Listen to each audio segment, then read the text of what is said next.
أعوذ بالله من الشيطان الرجيم. بسم الله الرحمن الرحيم. يا أيها الناس إن وعد الله حق فلا تغرنكم الحياة الدنيا ولا يغرنكم بالله الغرور. إن الشيطان لكم عدو فاتخذوه عدوا إنما يدعو حزبه ليكونوا من أصحاب السعير. الذين كفروا لهم عذاب شديد والذين آمنوا وعملوا الصالحات لهم مغفرة وأجر كبير. یہ سورہ فاطر کی چند آیتیں ہیں. آج الحمدللہ سورہ فاطر مکمل ہوئی، یعنی سورہ یاسین سے پہلے والی سورت. اللہ تبارک و تعالی نے ارشاد فرمایا کہ اے لوگو، ایک بات یاد رکھو کہ اللہ نے جس چیز کا وعدہ کر لیا ہے وہ چیز ہو کر رہے گی. کیونکہ رسول اللہ صلی اللہ علیہ وسلم جب ایمان کی دعوت دیتے، لوگوں کو حق کی طرف بلاتے، لوگوں کو مرنے کے بعد دوبارہ زندہ ہونا ہے، قیامت کا قائم ہونا، حشر نشر کا اور حساب کتاب کا قائم ہونا، اچھے برے اعمال کا بدلہ ملنا، جب یہ بات بیان فرماتے تو لوگ یقین نہیں کرتے. اور اللہ نے فرمایا کہ اگر یہ آپ کو جھٹلا رہے ہیں تو فقد کذبت رسل من قبلک، آپ سے پہلے پیغمبروں کے ساتھ بھی ایسا ہی ہوا ہے، ان کو بھی جھٹلایا گیا. وَإِلَى اللَّهِ تُرْجَعُ الْأُمُورُ، اور تمام کے تمام امور اللہ ہی کی طرف لوٹ کر جانے والے ہیں. پھر فرمایا اے لوگو یاد رکھو ان وعد اللہ حق، اللہ کا وعدہ برحق ہے، لہذا اللہ کے وعدے پر یقین سے غافل کرنے والی چیز کیا ہے؟ اتنا یقین تو سارے مومن رکھتے ہیں، کافر یقین نہیں رکھتے ہیں، لیکن اہل ایمان تو اس بات پر یقین رکھتے ہیں کہ مرنا ہے، دوبارہ زندہ ہونا ہے، قیامت قائم ہونی ہے، حشر نشر حساب کتاب قائم ہونا ہے، سارے مومن رکھتے ہیں اس پر یقین. لیکن ایک چیز کا اللہ نے تذکرہ فرمایا جو رکاوٹ بنتی ہے، فَلَا تَغُرَّنَّكُمُ الْحَيَاةُ الدُّنْيَا، تمہارا دنیاوی زندگی میں الجھ کر رہ جانا، دنیاوی زندگی میں الجھ کر رہ جانا، یہ تم کو اللہ کی یاد سے غافل نہ کر دے. یہ الجھ کر رہ جانا اس لیے ترجمہ کر رہا ہوں کہ دنیاوی زندگی کو حاصل کرنا، دنیاوی زندگی کی ضروریات کے لیے محنت کرنا، کوشش کرنا، اور حتی الامکان جو ضرورت کی چیزیں ہیں ان کو حاصل کرنے کے لیے جد و جہد کرنا، یہ اللہ تبارک و تعالیٰ کا حکم ہے کہ تم کماؤ، حلال اور پاکیزہ رزق کماؤ، دکان بھی کھولو، خریدی بھی کرو، بیچنے کا کام بھی کرو، لیکن ایسے مت الجھ کر رہ جاؤ کہ یہ چیزیں تم کو اللہ کی یاد سے غافل کر دے. ہاں، وَلَا يَغُرَّنَّكُمْ بِاللَّهِ الْغَرُورُ، اور یہ تمہاری الجھنیں تم کو اللہ تبارک و تعالیٰ کی یاد سے غافل نہ کر دے، دھوکے میں نہ ڈالے تم کو. کیسا دھوکہ؟ ابھی کر لیں گے، بعد میں کر لیں گے، سوچیں گے بس جمعے سے انشاءاللہ نماز شروع کر دیں گے. بہت سارے لوگ ہوتے ہیں نا جمعے سے نماز شروع بولتے ہیں اور جمعے کی پڑھ کے 2 رکعت پڑھ کے پھر واپس اپنا کام شروع. کہتے ہیں جمعے سے شروع لیکن 2 کے بعد واپس وہی کام شروع. یہی ہوتا ہے. فرمایا ان الشیطان لکم عدو، شیطان تو تمہیں ان چیزوں کی طرف لے کر جائے گا اور دشمن ہے. اتنا تو سب جانتے ہیں شیطان ہمارا دشمن ہے. بتائیے بھائی کوئی صاحب ایمان یہ کہہ سکتا ہے کہ شیطان میرا دوست ہے؟ کوئی بھی نہیں کہے گا. لیکن اللہ نے فرمایا فاتخذوہ عدوا، تم جانتے تو ہو کہ وہ دشمن ہے تو اس کے ساتھ معاملہ دشمنی کا کرو. ارے دوست کی وفاداری اس وقت تک ثابت نہیں ہو سکتی، دوست کی دوستی اس وقت تک ثابت نہیں ہو سکتی جب تک کہ وہ وفاداری کا ثبوت نہ دے. کہتے ہیں نا آج تو تیری دوستی کا امتحان ہے، یاری کا امتحان ہے، تو کتنا جگری ہے اس کا امتحان ہے، تو کتنا قریبی ہے اس کا امتحان ہے. ظاہر سی بات ہے جب آدمی قریبی ہوتا ہے تو کیا کہتا ہے؟ نہیں یار تمہاری بات خالی نہیں جانے دیں گے، تم نے کہہ دیا بس بات ختم، اب کسی سے پوچھنے کی ضرورت نہیں ہے. تو یہ کچھ معاملات انسان کے ہوتے ہیں. اللہ فرماتا ہے کہ جب تمہارا دشمن ہے تو اس کے ساتھ دشمنی کا معاملہ کیوں نہیں کرتے؟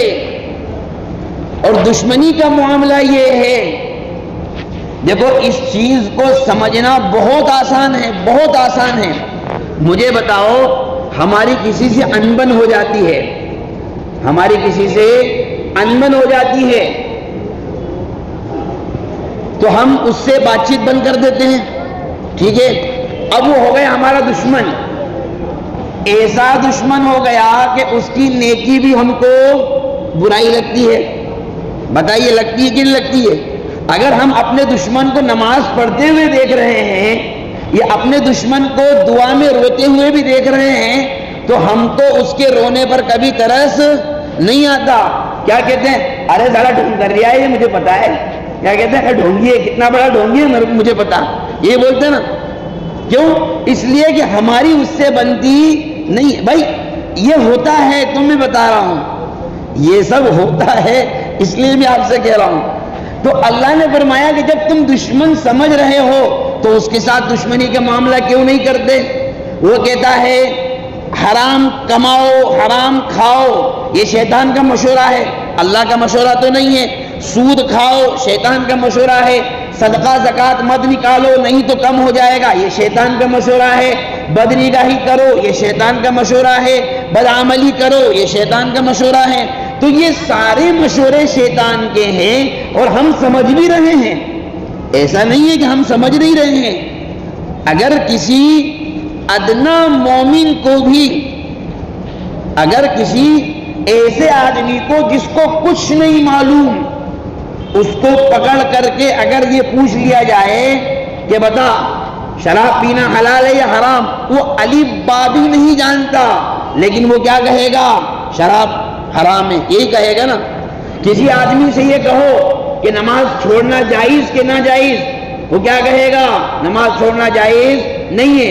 تو اتنا تو وہ بھی جان رہا ہے. سوال یہ ہے کہ پھر بات میں دم کیوں نہیں ہو رہا؟ پتہ چلا کہ شیطان کے ساتھ دشمنی کا جو رویہ اختیار کرنا چاہیے تھا وہ رویہ ہمارا نہیں ہے، بلکہ ایسی دوستی لگا لی ہے کہ اس کے مشوروں پر عمل کرنا، اس کی باتوں پر چلنا. اللہ نے فرمایا انما یدعو حزبہ لیکونوا من اصحاب السعیر. شیطان تو کم بخت بلاتا ہی جماعت کی جماعت کو، ٹول کے ٹول کو، قافلوں کے قافلوں کو. اب دیکھیے یہ ترجمہ میں اس لیے کر رہا ہوں کہ اگر ہم اپنے معاشرے پر نظر ڈالیں تو کیا جوان مرد، کیا جوان بچے، جوان بچیاں، لڑکے لڑکیاں اتنی زیادہ گناہوں میں اور خاص طور پر بدنگاہی کے گناہ میں مبتلا ہیں کہ ہم اس کا تصور نہیں کر سکتے. اللہ نے فرمایا وہ تو چاہتا ہی یہ بلاتا ہے تاکہ ساری کی ساری جماعت قائمے سے ہو جائے، من اصحاب السعیر، جہنمیوں میں سے ہو جائے. کیونکہ کوئی بھی ہو بھئی آپ یہ چاہیں گے کہ جہاں آپ جا رہے ہیں وہاں پر دوسرا بھی جائے۔ اب شیطان کو پتا ہے کہ اپنا ٹھکانہ تو پکے میں جہنمی ہے۔ اتنا تو شیطان بھی جانتا ہے کہ مہلت چاہے لمبی ملی ہوئی ہو، قیامت تک ملی ہوئی ہے، لیکن قیامت کے بعد تو جانا وہیں پر ہے اس کو۔ تو وہ چاہتا ہے کہ میں زیادہ سے زیادہ بڑی سے بڑی جماعت لے کر جاؤں۔ ایک طرف اس کا عمل ہے، دوسری طرف اللہ تبارک و تعالیٰ فرماتا ہے اور الذین کفروا لہم عذاب شدید، فرمایا جو لوگ اللہ کا انکار کرتے ہیں وہ دردناک عذاب کے لیے تیار ہو جائیں۔ لیکن ساتھ ساتھ میں جو اصحاب ایمان ہیں، جن لوگوں کے دلوں میں ایمان ہے، یقین ہے، ایمان اور یقین کا مطلب یہ ہے کہ عملی زندگی اعمال صالحہ پر گزرتی ہو۔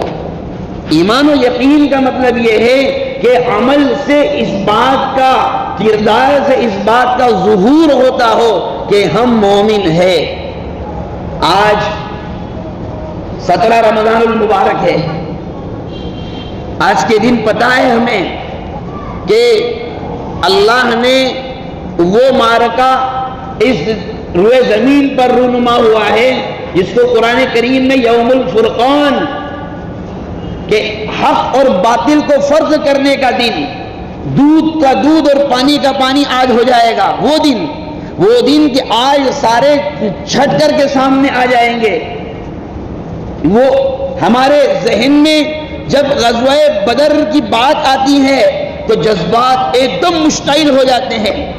ہم نے کبھی اس کا تصور کیا کہ بدر کے میدان میں پہنچنے تک جناب رسول اللہ صلی اللہ علیہ وسلم نے صحابہ کرام کی جو تربیت کی اور جو ٹریٹمنٹ ان کو دیا، جو سروسنگ ان کی اور جو ان کو آپ علیہ السلام نے ایک منظم انداز میں ان کے ذہن و دماغ میں جو اللہ اور اس کے رسول کی محبت بھری جو اس حد تک پہنچ چکی تھی کہ انہوں نے سوچ لیا کہ اللہ کے نبی صلی اللہ علیہ وسلم کے کہنے کے مطابق مر جانا ہمارے لیے آسان ہے دنیا میں جینے سے۔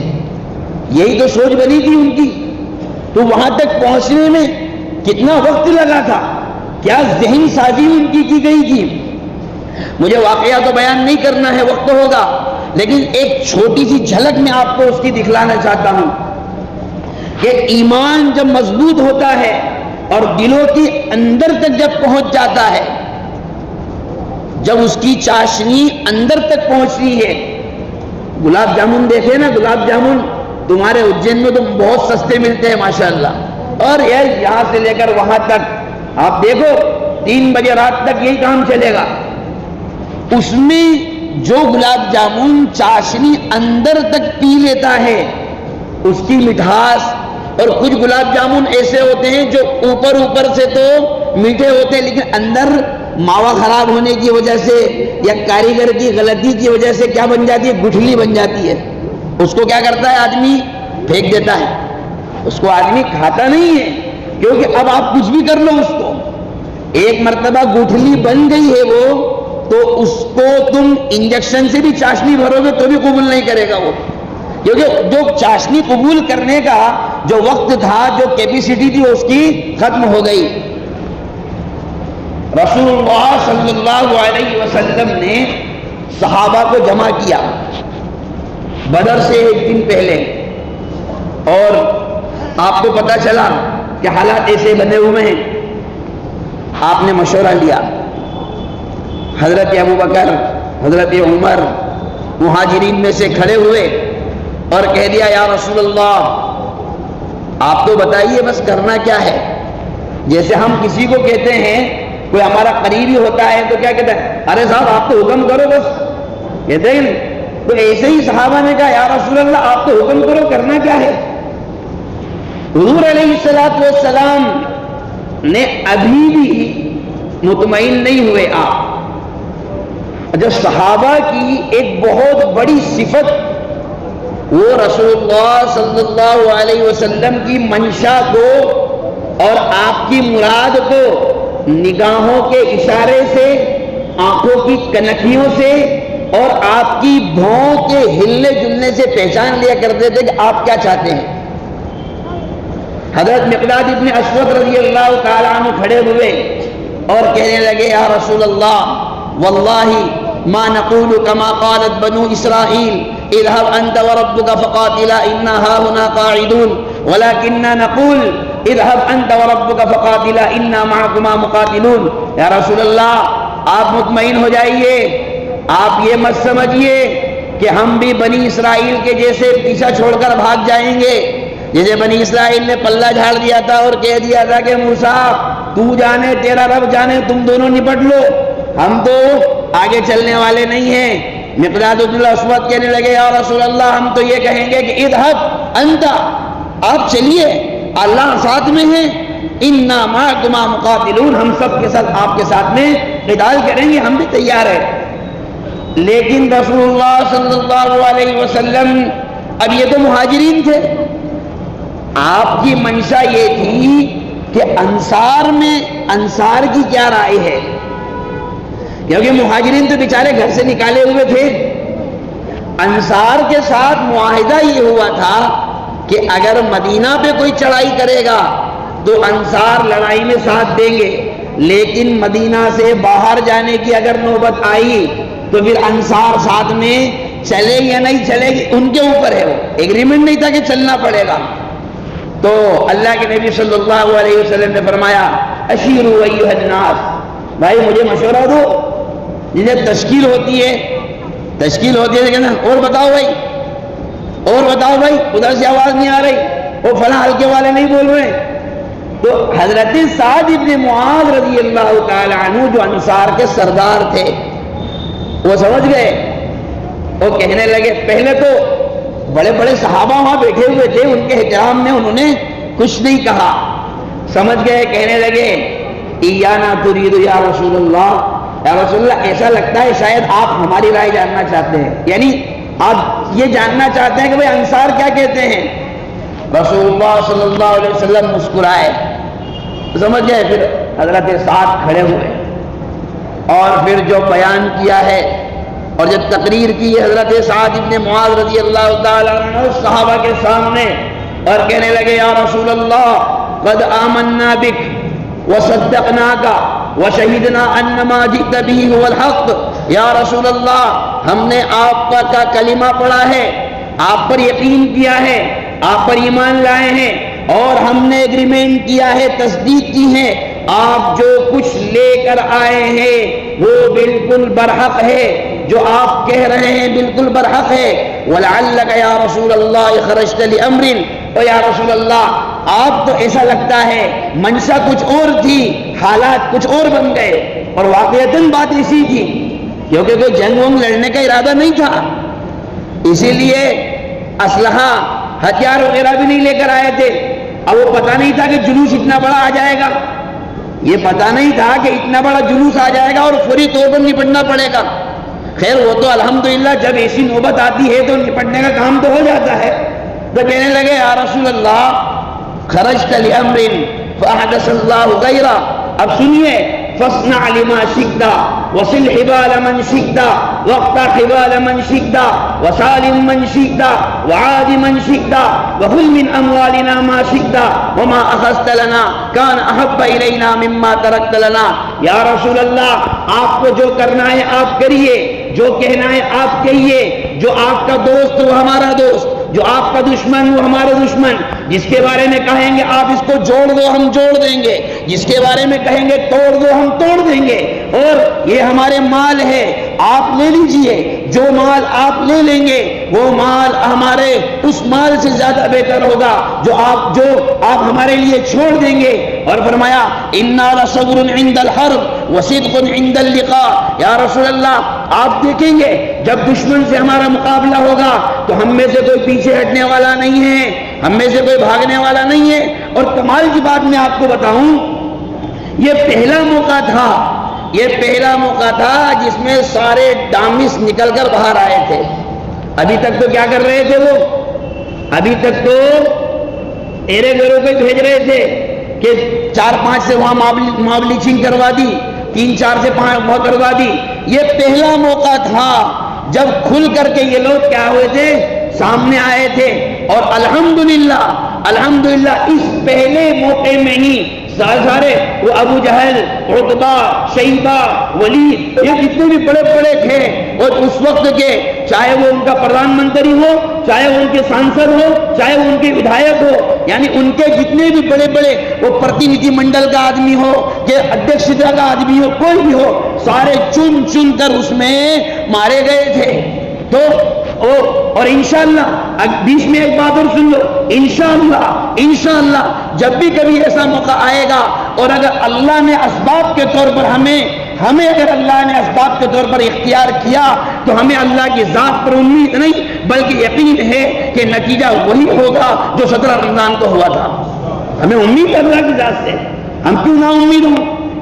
ہاں یہ سوال، ہم بدعمل ہیں، ہم گنہگار ہیں، نمازیں نہیں پڑھتے ہیں، روزے نہیں رکھتے ہیں، زکوٰۃ نہیں دیتے ہیں، گالیاں دیتے ہیں، دشمنیاں کرتے ہیں، تو وہ ہمارے یہ جہاں تک کہ ان چیزوں کا تعلق ہے تو اس کو یوں سمجھ لے کہ ایک ماں اپنے بیٹے کو کتنا ہی مار لے، ایک ماں اپنے بیٹی کی تربیت کرنے کے لیے کچھ بھی کرتی ہے، وہ لاٹھی سے بھی مارتی ہے، چھڑی سے بھی مارتی ہے، اس کو جلا بھی دیتی ہے، کبھی کبھار چٹکا لگانا جس کو بولتے ہیں وہ بھی کرتی ہے، کان مروڑنے کا کام بھی کرتی ہے. لیکن مجھے بتائیے، روڈ راستے چلتے کوئی آدمی اس بچے کو جو شریر ہے، بدماش ہے، کہنا نہیں سنتا ہے، نافرمان ہے، لیکن اگر کوئی راستے چلتے اس بچے کو ایک تماشا مار دے تو بتائیے وہ ماں برداشت کرتی ہے؟ اگر آپ اتنی بات کو سمجھ گئے تو پھر انشاءاللہ میری پچھلی بات بھی آپ سمجھ گئے ہوں گے کہ اس کے بعد یہ ہوا، حضرت سعد بن معاذ کہنے لگے یا رسول اللہ اگر آپ ہم کو لے کر بالکل ریموٹ چلنے کے لیے کہیں گے، یعنی اس کو ہم اپنی زبان میں سمجھائیں، آپ کہیں گے امریکہ پہ حملہ کرنا ہے کر دیں گے، اسرائیل پہ کرنا ہے کر دیں گے، اس پہ کرنا ہے کر دیں گے، یعنی یہ حدیث کے الفاظ نہیں ہیں، یہ تو میں آپ کو سمجھانے کے لیے بول رہا ہوں. انہوں نے جو الفاظ استعمال کیے اس کا مفہوم یہ نکلتا ہے کہ آپ جہاں چلنے کے لیے کہیں گے ہم وہاں آپ کے ساتھ چلنے کے لیے تیار ہیں. اور آخر میں فرمایا وَلَعَلَّ اللَّهَ يُرِيكَ بِنَا مَا تُقِرُّ بِهِ عَيْنُكَ، ایسا لگتا ہے کہ اللہ آپ کے سامنے ہم لوگوں سے ایسا کام لینا چاہتا ہے جس سے آپ کا کلیجہ ٹھنڈا ہو، جس سے آپ کی طبیعت خوش ہو جائے، جس سے آپ کا دل، آپ کی آنکھیں ٹھنڈی ہوں. ایسا لگتا ہے کہ اللہ کوئی نہ کوئی ایسا کام لینا چاہتا ہے. فَسِدْ بِنَا عَلَى بَرَكَةِ اللَّهِ، بس آپ تو چلیے، اللہ کا نام لے کر ہم آپ کے ساتھ چلنے کے لیے تیار ہیں. یہ جذبات جب پیدا ہوتے ہیں تب کہیں جا کر 17 رمضان کے نتائج سامنے آتے ہیں. یہ جذبات پیدا، اللہ نے کیا فرمایا، دنیاوی زندگی میں اپنے آپ کو اتنے مت لگاؤ کہ تم فرائض سے بھی غافل ہو جاؤ، اپنے اللہ کے احکام سے بھی غافل ہو جاؤ، حلال حرام سے بھی غافل ہو جاؤ. علامہ ابن عبد البر رحمۃ اللہ علیہ نے الاستیعاب فی معرفت الاصحاب میں اسی ضمن میں ایک واقعہ نقل کیا ہے کہ ایک گھر سے، انصار کے ایک گھر میں سے لڑائی کی آواز آ رہی تھی. اسی دن، بدر والے دن ہی، جب بدر کے لیے جا رہے تھے اس وقت، اور لوگوں نے جا کر دیکھا یار یہ تو بڑے اچھے لوگ ہیں، آج ان کا جھگڑا کیسے ہو گیا، اس گھر سے تو کبھی آواز آتی نہیں ہے. لوگوں نے جا کر دیکھا تو باپ بیٹوں میں جھگڑا چل رہا تھا، خطرناک، باپ بیٹے لڑ رہے تھے. باپ کہہ رہا تھا کہ بیٹا دیکھو گھر میں بہنیں بھی ہے، تمہاری امی بھی ہے، پھوپھی بھی ہے، اور بھی بہت سارے رشتے دار ہیں، ان کی حفاظت کے لیے ایک آدمی گھر میں ہونا، میں چلے جاتا ہوں بدر میں، تو یہیں رکو. وہ بیٹا کہتا نہیں تم بڑے ہو، تم کو یہاں رہنا ہے، میں جاتا ہوں. اس بات پہ جھگڑا چل رہا تھا. جھگڑا کس بات پہ چل رہا تھا؟ بیٹا کہتا تھا کہ میں جاؤں گا، باپ کہتا تھا کہ میں جاؤں گا. اس بات پہ جھگڑا چل رہا تھا. لوگوں نے آ کر سمجھایا، لوگوں نے کہا یار دیکھ لو بھائی، حساب کتاب سے لگا لو یار، یہ جھگڑا ختم کرو، ایسا مت کرو. تو بہت دیر کے بعد اس پر مشورہ ہوا کہ دونوں کی چٹھی ڈالی جائے، قرآن اندازی کی جائے. چنانچہ قرآن اندازی کی گئی تو اس میں بیٹے کا نام آ گیا. اس میں کس کا نام آ گیا؟ بیٹے کا نام آ گیا. وہ بیٹا خوشی خوشی گیا. 14 صحابہ شہید ہوئے تھے غزوہ بدر میں. اور ادھر سے کتنے ہوئے تھے؟ ادھر سے 70 ہوئے تھے، اور 14 اور 70 یعنی 14 جو ہے وہ 70 کا 20% ہے، 14 جو ہے وہ 70 کا کتنا ہے؟ 20% ہے۔